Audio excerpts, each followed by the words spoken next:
Kapal mobil dinas pelat merah halangi laju damkar di Majalengka, berkali-kali diklakson.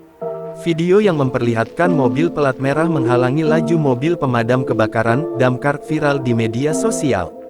Dalam video berdurasi 23 detik tersebut tampak mobil hitam berpelat merah nomor E1104U melaju tepat di depan mobil damkar yang tengah membunyikan sirine. Meski berkali-kali terdengar suara klakson dari mobil damkar, tetapi mobil hitam itu tetap tidak memberikan ruang untuk mobil damkar melaju.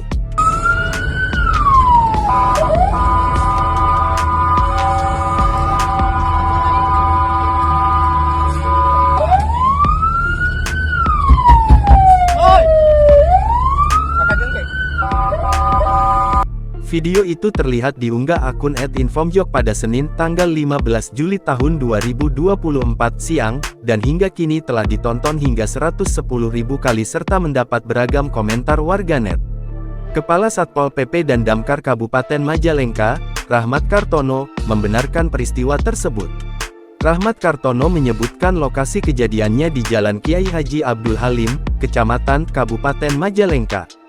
Saat itu, menurut dia, jajarannya mendapat laporan kebakaran lahan di wilayah Kecamatan Panyingkiran, Kabupaten Majalengka, kira-kira pukul 12 waktu Indonesia Barat. Ia memastikan, jajarannya telah memberikan peringatan melalui sirine maupun klakson, tetapi pengemudi mobil pelat merah tersebut baru membuka jalan setelah melaju beberapa meter. Menurut Rahmat, kejadian itu berlangsung dari Simpang 4 Abok hingga tepat sebelum Simpang 4 Mambo yang jaraknya kira-kira mencapai 400-an meter.